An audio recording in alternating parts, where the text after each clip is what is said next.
Basically black hole کو اگر آپ نے سمجھنا ہے نا اس کی امپورٹنس کو، تو آپ یوٹیوب کے اوپر بھی اس کی ویڈیوز بھی دیکھ سکتے ہیں. ویسے گوگل میں جا کے آپ اگر ویکیپیڈیا کو اسٹڈی کریں تو میں آپ کو آسان الفاظ میں سمجھا دیتا ہوں کہ بلیک ہول کی ڈسکوری کیا ہے. بیسیکلی آج سے تقریباً 100 سال پہلے 1915 کے اندر 1915 میں البرٹ آئنسٹائن جو انسانی ہسٹری میں چند بڑے آپ سمجھ لیں فزکس کی فیلڈ کے لوگ ہوئے ہیں ان میں سے ایک ہیں. 1879 میں یہ پیدا ہوئے اور 1921 میں انہیں نوبیل پرائز بھی دیا گیا فزکس کی فیلڈ میں، اور 1955 میں ان کی ڈیتھ ہوئی. اور فزکس کی فیلڈ میں ان سے بڑا کوئی سائنٹسٹ نہ ان سے پہلے گزرا ہے نہ ان کے بعد، بلکہ انہوں نے تو فزکس کا دھارا ہی بدل دیا. ان سے پہلے تو لوگ کنکلوڈ کر چکے تھے نیوٹن کو، لیکن انہوں نے آ کے جب تھیوری آف ریلیٹیوٹی کے اوپر ایک ریسرچ پیپر لکھا 1915 کے اندر 1915 میں، تو پوری دنیا کے اندر ایک ہلچل مچ گئی. وہ تو کہتے ہیں ہم فزکس کنکلوڈ کر چکے ہیں. تو انہوں نے اس وقت میتھمیٹیکلی یہ چیز پروو کی تھی کہ کائنات کے اندر، یعنی انہوں نے دیکھا نہیں تھا، یہ ان کا یہ کانسیپٹ تھا کہ اگر کسی جگہ پہ بہت زیادہ میس کنسنٹریٹ کر جائے اور اس کا والیوم آلموسٹ زیرو نیگلیجیبل ہو، تو اس میس کے اندر گریویٹیشنل فورس، قوت کشش ثقل، جس کی وجہ سے چیزیں ایک دوسرے کو کھینچتی ہیں. یہ میں گلاس جب یہاں سے چھوڑوں گا تو نیچے جائے گا، اوپر نہیں جائے گا، اس لیے کہ زمین اسے اپنی طرف کھینچ رہی ہے. تو اس کی ایک طاقت ہے جس سے وہ 9.8 میٹر پر سیکنڈ اسکوئر کی ایکسلریشن ہوتی ہے.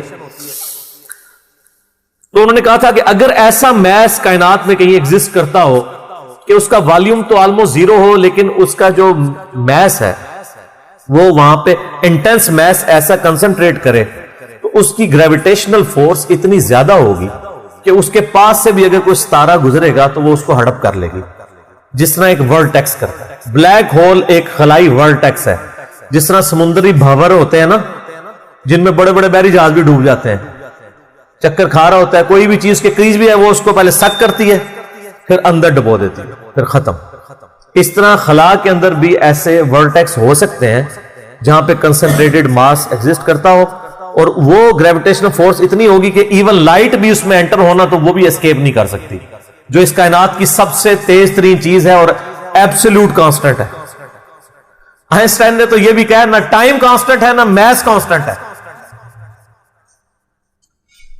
سپیڈ آف لائٹ یہ کانسٹنٹ ہے، لیکن وہ بھی اس سے اسکیپ نہیں کر سکتی.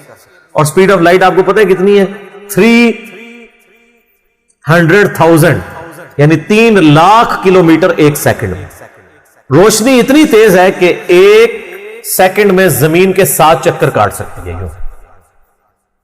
1,86,000 میل فی سیکنڈ یا 3 لاکھ کلومیٹر فی سیکنڈ. زمین کا سرکمفرنس 40,000 کلومیٹر ہے، یعنی ایک طرف سے چلیں واپس آئیں 40,000 کلومیٹر ہے.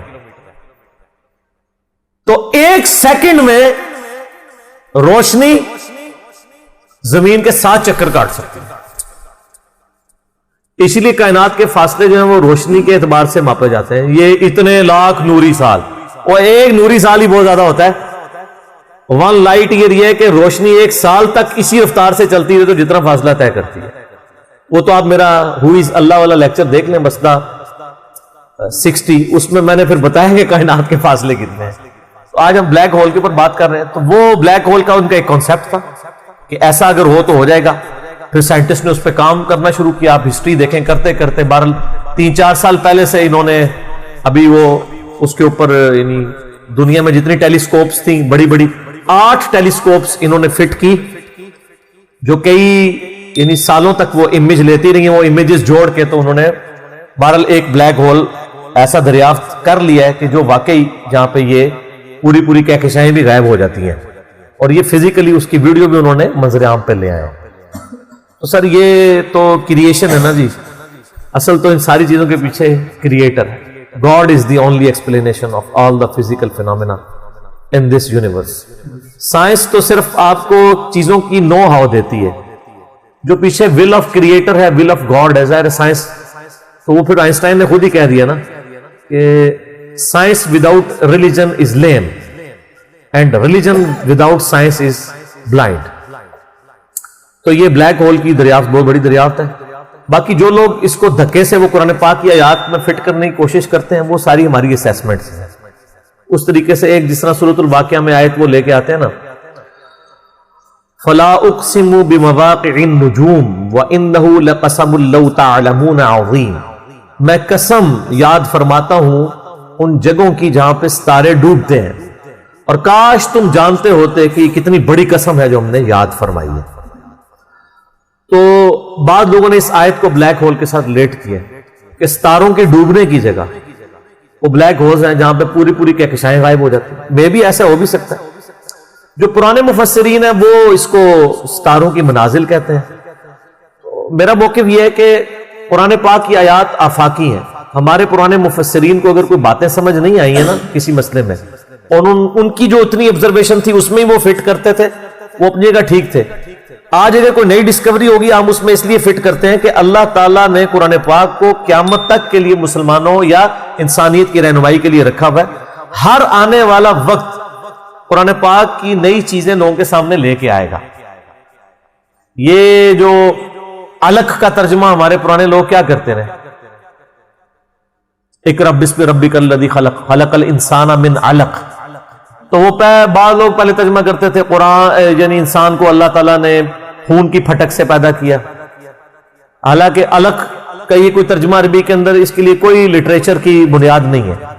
علق تو عربی میں کہتے ہیں سسپینڈڈ چیز کو، لٹکی ہوئی چیز. معلق اردو میں بھی ہم لفظ استعمال کرتے ہیں. اور اسی طریقے سے علق کا ترجمہ آج کے ایک یعنی ماڈرن دور میں عربک میں لیچ کے لیے بھی استعمال ہوتا ہے، جونک جو ہوتی ہے.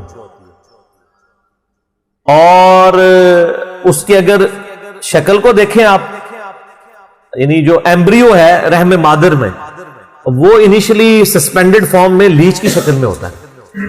تو اب جو نئے لوگ ترجمہ کر رہے ہیں وہ کہہ رہے ہیں ہم نے جونک نما سسپینڈڈ چیز کی حالت میں رحم مادر میں بچے کو، جنین کو، ایمبریو کو رکھا. تو وہ کہتے ہیں یہ تو پرانے والوں کو تو پتا تھا، پرانوں کو نہیں، لیکن اللہ کو تو پتا تھا نا. اور اللہ نے اس چیز کو قرآن پاک میں ایڈریس کیا ہے.